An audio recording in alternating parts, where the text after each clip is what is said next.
여러분 반갑습니다. 질적연구 방법론에 있어서 자료 수집 방법 중에 하나인 참여 관찰의 두 번째 강의를 계속해서 강의해 드리겠습니다. 참여 관찰에 대한 강의는 세 번에 이어서 강의를 해 드리겠습니다. 지난번 제가 초보 유튜브로서 이 질적연구 여러 가지 강의를 해드릴 때는 한 번 강의에 1시간씩 어떤 강의는 1시간 10분씩 이렇게 강의를 했습니다. 뭐 저는 그렇게 해야 되는 줄 알았습니다.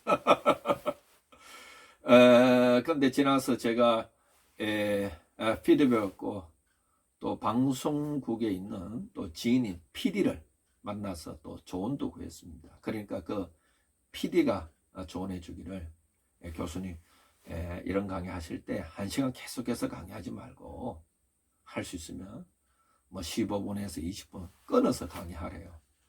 그래서 15분, 20분 하고 1강하고 2강하고 3강 시리즈를 하면 강의를 듣는 이 청중들이 오히려 더 편하게 접근할 수 있다 해가지고 제가 이제부터 이 강의를 1시간씩 하지 않고 1시간짜리를 이 3단계로 분리해서 여러분들에게 강의해 드리겠습니다.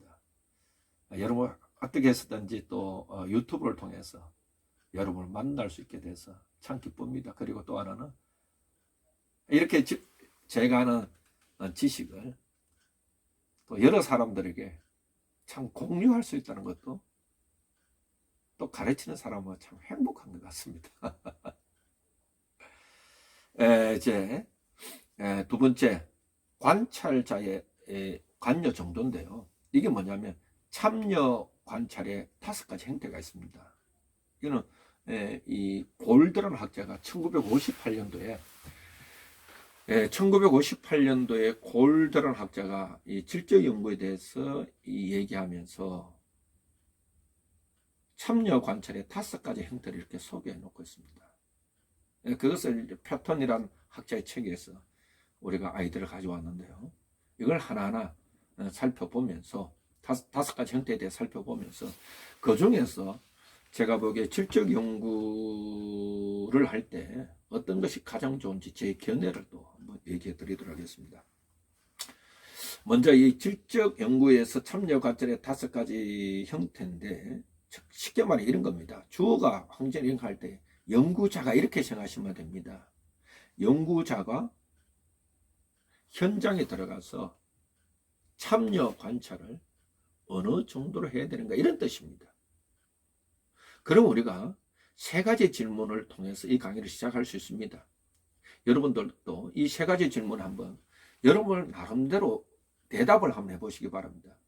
우리가 지금 유튜브를 통해서 강의를 듣고 있지만 어떻게 보면 일방향이지만 제가 질문하고 제가 잠시 시간을 드릴 테니까 여러분 자신들은 질적 연구자로서 또한 질적 연구를 공부하는 학도로서 어느 정도로 내가 해야 되는지 여러분 스스로 한번 대답해 보시기 바랍니다. 첫 번째 질문입니다.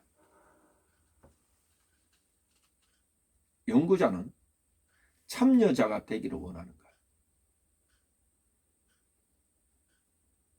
대답해 보시기 바랍니다. 연구자는 참여자가 되기를 원하는가? 두 번째입니다. 연구자는 관찰자가 되기를 원하는가? 한번 여러분 대답해 보세요. 연구자는 관찰자가 되기를 원하는가?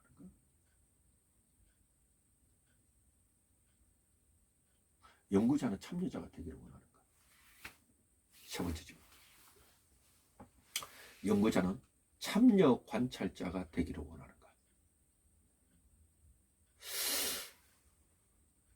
연구자가요, 내가 질적 연구를 할 때 어느 위치에 있는가는 정해야 됩니다. 어느 위치에 있어야 할까를 정하시고 어느 역할을 할 것인가를 선택해야 됩니다. 그래서 이 연구자가 자신의 역할을 어디에 맞출 것인가를 내가 먼저 선택을 하고 현장에 들어가야 됩니다. 무작정 들어가는 것이 아니라. 그래서 여러분 직접 연구에서도 자료 수집 현장에 들어갈 때 연구자는 전략을 갖고 있어야 됩니다. 그래서 이 선택이 여러분의 연구 과정과 절차에 또 연구의 결과에 미치는 영향들이 있습니다. 그래서 참여 관찰의 유형에 있어서 현장에서의 참여를 말하느냐, 참여자 또는 관찰자라고 말합니다. 앞선 강의에서 제가 관찰과 참여에 대한 의미를 했습니다. 또 두 번째는 관찰 대상에게, 즉 연구 참여자에게 연구자의 신분 노출 여부입니다. 즉 연구자로서의 신분을 노출할 것인가, 언급할 것인가. 또 나는 연구자로서 참여자가 될 것인가, 관찰자가 될 것인가, 참여 관찰이 될 것인가. 요거 하나고, 두 번째는 아까도 얘기했지만 연구자가 연구 참여자에게 나의 신분을 드러낼 것인가, 숨길 것인가 에 의해서 연구자가 현장에서 참여 관찰을 어떻게 할 것인가, 그 형태의 5가지에 대해서 제가 하나하나 설명해 드리겠습니다. 천천히 따라오시기 바랍니다. 먼저 첫 번째입니다. 이것은 아까도 말했지만 1958년에 골드라는 질적 분석 이 학자가 밝힌 것입니다. 첫 번째입니다. 보통 여러분이 현장 참여하면 골드 얘기를 빼놓을 수는 없습니다. 이 5가지 형태가, 첫째는 뭐냐면 비참여자로서의 관찰입니다. 앞에 주어가 들어가면 연구자가 이런 뜻입니다. 연구자가 현장에 들어갈 때에 비참여자로서 관찰한다. 자, 비참여라. 연구자가 참여하지 않는다. 이런 뜻이죠. 그럼 연구자는 뭐냐? 방관자적 관찰하겠다. 이런 뜻입니다. 방관자적 관찰한다? 이 말은 뭐냐면요, 연구자는 현장에 전혀 개입하지 않는다. 이런 뜻입니다. 그럼 연구자는 어떻게 자료를 수집할까? 전혀 개입을 하지 않는 상태에서 연구 참여자와 상호작용이 없는 상태에서 다른 형태의 자료를 통해서 질적 연구를 한다. 이런 뜻입니다. 그게 뭐냐? 쉽게 말해 우리는 텔레비전을 통해서, 문헌을 통해서, 일기를 통해서, 문학 작품을 통해서 자료를 수집하는 것, 이것이 뭐냐면 비참여자로서의 관찰이다. 이런 말입니다. 그리고 비참여자의 관찰은 현장 개입, NO. 그 다음에 현장 참여, NO. 현장 관찰, NO. 그런 거 하나도 없이,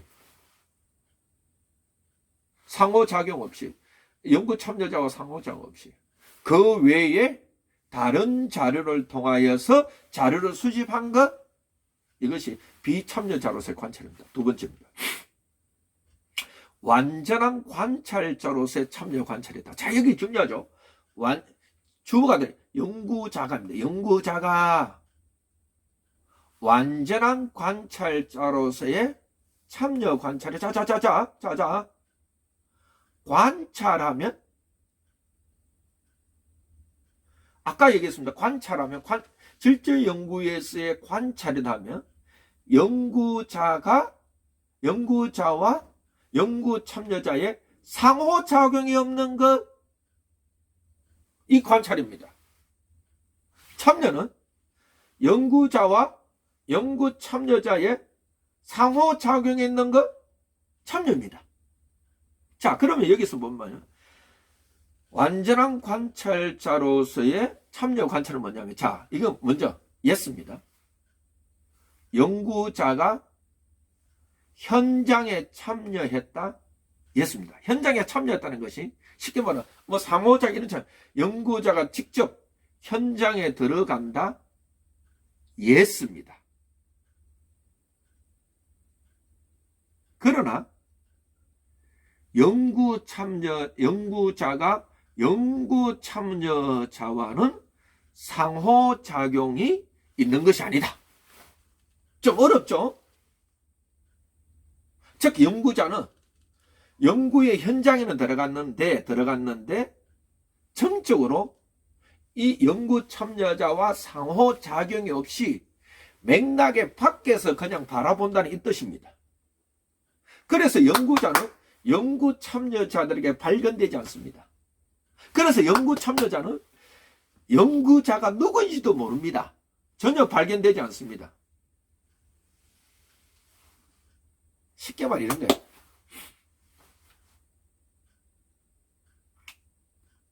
우리가 이 상담에서는 일방경이라고 했는데, 우리 여러분 보세요. 조사할 때입니다. 조사할 때. 혹시 그 TV 같은 데 보면, 텔레비전 같은 데 보면, 형사들, 검사들, 이거 보셨죠?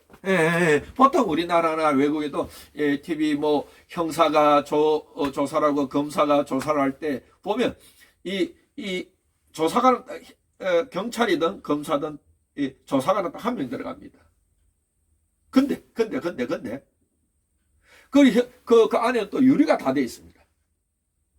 근데 유리 밖에서는 여러 많은 검사나 수사관이나 이런 사람들이 다 지켜보고 있습니다. 이런 차원입니다. 현장에는 들어갔는데, 연구자가 현장에는 들어갔는데, 연구자와 연구 참여자는 상호작용이 없어요. 그래서 연구 참여자는 연구자를 몰라요. 이런 경우가 뭐냐면, 완전한 관찰자로서의 이 참여 관찰이, 이런 경우에는 그 골드라는 이 학자가 말하기를 민속지 이 연구를 할 때는 이 경우가 있다, 이렇게 얘기하더라고요. 조금 더 예를 들어볼까요? 이 완전한 관찰자 참여 관찰도 이런 예도 한번 들어볼 수 있습니다. 갑자기 생각나네요. 뭐냐면, 연구자가 시위 현장에 들어갑니다. 그래서 시위 현장에서 일어나는 문화들을 내가 문화기술주로 좀 글을 쓰기로 원합니다. 그래 들어갑니다.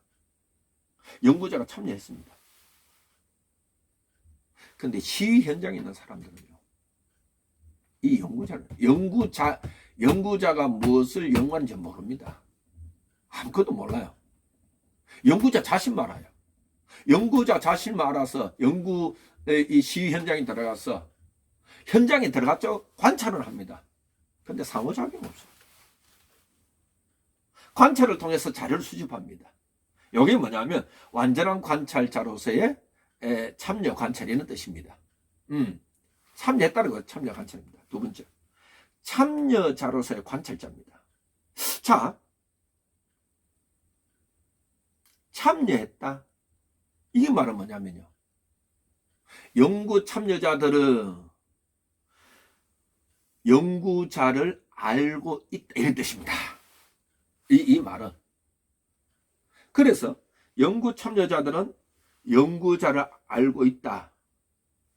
그리고 이 연구 참여자로 알고는 있습니다.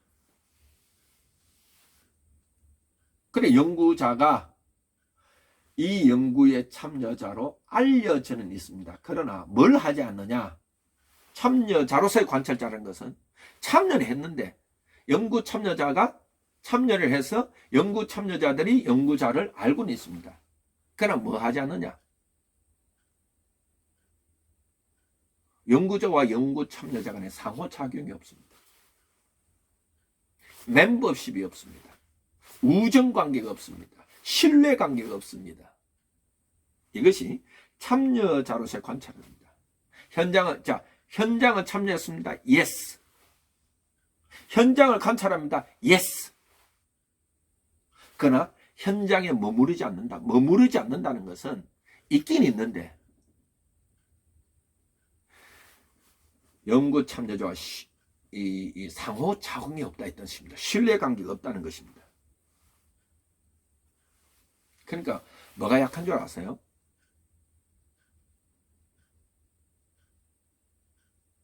내부자적 관점이 약합니다. 이거는 또 사건을 사건을 모아서 이렇게 여러분 문화기술주는 주로 사건들 중심적으로 모아서 할 수는 있는데 낼 수는 있는데 야 그들이 언어에서 묻나는 나와의 상호 연구자와 연구 참여자와의 관계에서 신뢰로운 관계에서 상호작용을 통해서 이 언어의 깊 내면 속에 있는 의미를 파악하는 데는 한계가 있습니다. 이것이 MB 내부자적 관점이라는 한계가 있습니다. 이런 거. 그 다음 네 번째가 뭐냐면 관찰자로서의 참여자입니다. 네 번째 관찰자로의 참여자. 똑같습니다. 연구자는 현장에 들어갈 때에 연구 참여자에게 자신의 존재를 알려줍니다. 내가 연구자임을 알립니다. 그래 연구 참여자도 연구자가 누군지도 알고 이 사람이 연구하러 왔다는 것도 압니다. 그걸 알고 있습니다. 그리고 연구의 목적도 알립니다. 중요하죠. 연구의 목적을 알린다. 내가 왜 상호장애 스트레스 장애인을 대상으로 한다?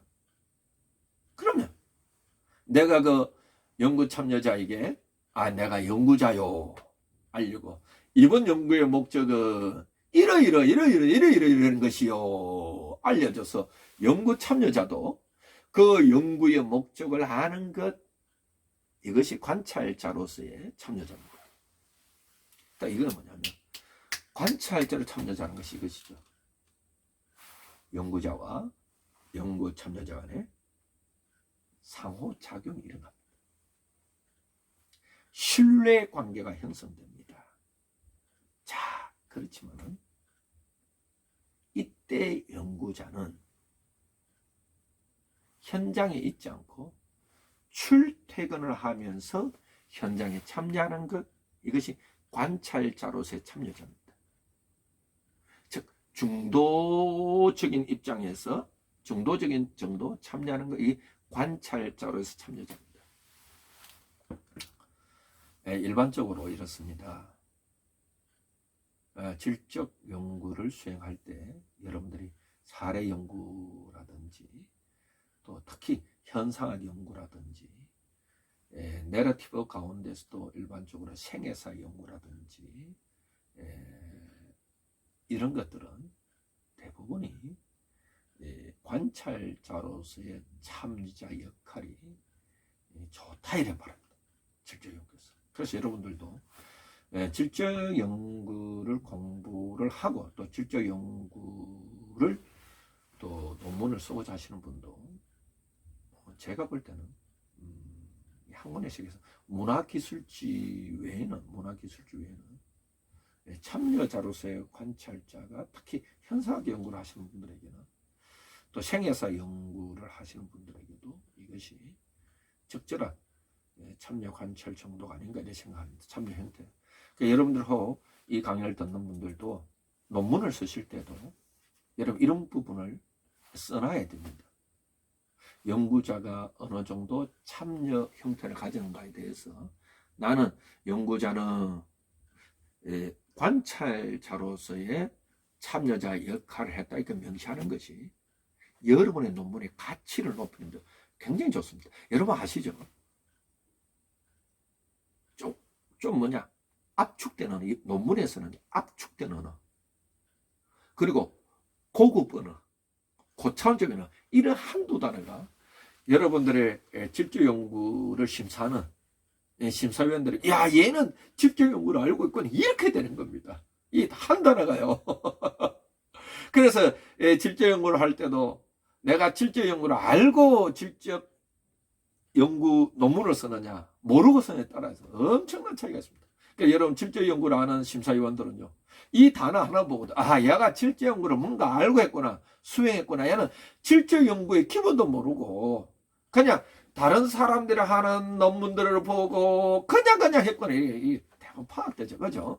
그래서 이런 전문 용어 하나까지도 여러분들이 조금 더 신경 써야 됩니다.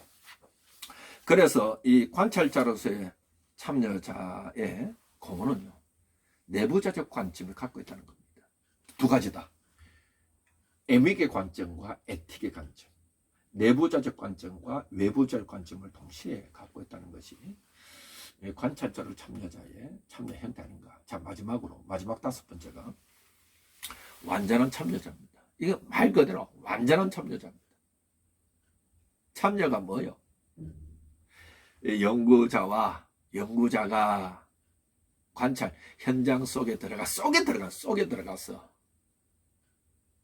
연구 참여자와 깊은 상호작용을 통해서 일어나는 것, 이 완전한 관찰자입니다. 이 말은 뭐냐면요, 이미 연구자는요, 내가 연구하고자 하는 주제와 연구하고자 하는 목적이 있습니다. 대상이 있습니다. 그러면 이 연구자는 이 연구를 시작하기 전에 이미 그 집단의 완전한 구성원이 되어 있는 겁니다. 그래서 그 집단을 한다는 겁니다. 그래서 조금 더 쉽게 말하면 연구자가 연구 참여자의 삶 속에 깊이 들어가서 그들과 함께 살아가면서 연구를 수행하는 것, 이게 완전한 참여자입니다. 주로 인류학에서 이루어지고 있습니다. 이것이 문화기술주의입니다. 사실 질적 연구의 출발은 인류학입니다.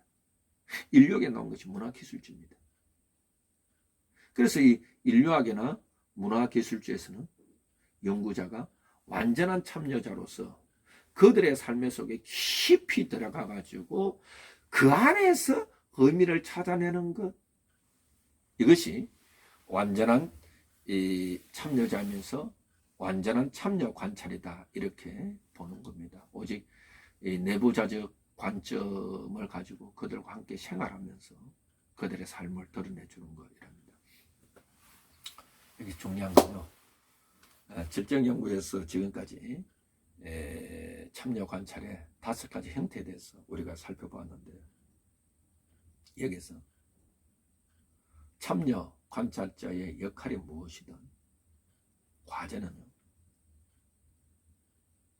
연구자는 외부자적 관점에서 그들의 삶을, 그들의 현상을, 그들의 본질을, 그들의 생애를, 그들의 사례를, 그들의 깊은 내면에 있는 여러 사람들의 새로운 이론을 기술해 줘야 됩니다. 외부자적 관점에서 그들의 삶을 기술해 주고, 그러려면 연구자는 내부자적 관점으로 들어가서 내부자로서의 경험을 통하여서 그들을 먼저 이해하고, 또 내부자적 관점 들어갈 때에 그들의 이해를 넘어서 그들을 느껴야 됩니다. 이해와 느낌을 통하여서 내가 이 머리로 지적으로 이 연구 참여자를 이해하고, 그 다음에 나의 오감각을 통하여서 연구 참여자를 느꼈을 때에 여러분들이 자료를 분석하고 자료를 해석할 때, 즉 이 연구 참여자들 전체를 맥락 가운데서 이해할 수 있습니다. 맥락 가운데서 이야기되면 여러분이 연구하고자 하는 주제와 목적을 개념하는데 매우 쉽게 됩니다. 기본을 잘하면 쉽게 됩니다. 오늘 또 제가 여러분들에게